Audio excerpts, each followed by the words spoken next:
So I have Makita batteries and a whole lot of other batteries, and I was thinking about making like a generalized kind of charger which can charge all batteries. So for this purpose I chose this ISDD 608 PD adapter. It's a charger that can charge any kind of batteries and balancer. It has a balancer inside too. The good thing is it can be powered up with the XT60 connector or through a USB PD. If we use the USB PD, it can charge anything, battery up to like 100 watt. But if I charge through this, it can charge anything up to 10 amp. So right now I'm using a power adapter. The second thing I bought is a Dell power adapter. This is a 240 watt power adapter, like the biggest Dell ever makes, this one. And I cut off the connector and connected the XT60 connector. Now I'm powering up with this, so I can charge faster than just with the USB. I have a 100 watt USB PD adapter too, but if I use that, it's gonna only charge up to 100 watt. By using this setup, I can charge up to 200 watt.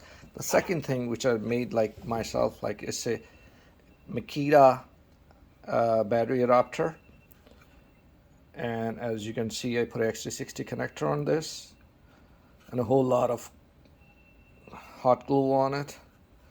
This balancer is just for like just for better like a whole connection.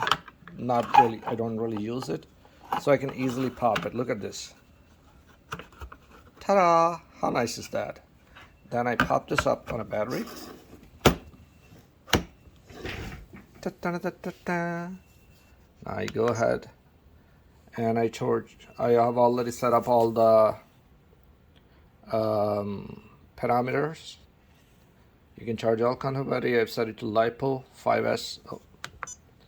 LiPo 5S, and I want to charge up to 9.5 amp. And I press OK. And as you can see, look at the current is going to exceed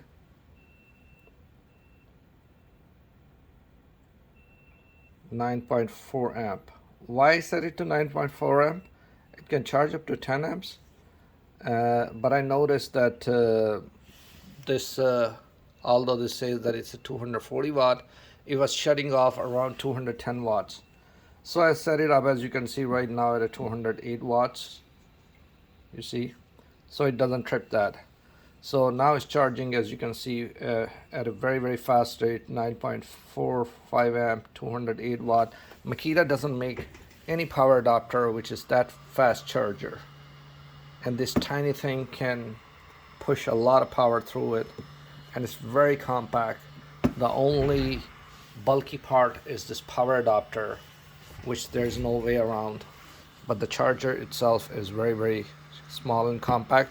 And if you don't want to use this, you can still use any USB power adapter, which is the PD adapter. This is a 100 watt PD adapter, and that can work too. So you don't have to buy this bulky adapter if you want to just charge up to like 100 watt. So you can use your existing PD adapter and use this tiny charger, and you gotta just rig this thing for your battery type, and look how fast it can charge. Isn't that nice? Please like and subscribe if you like this video, and share.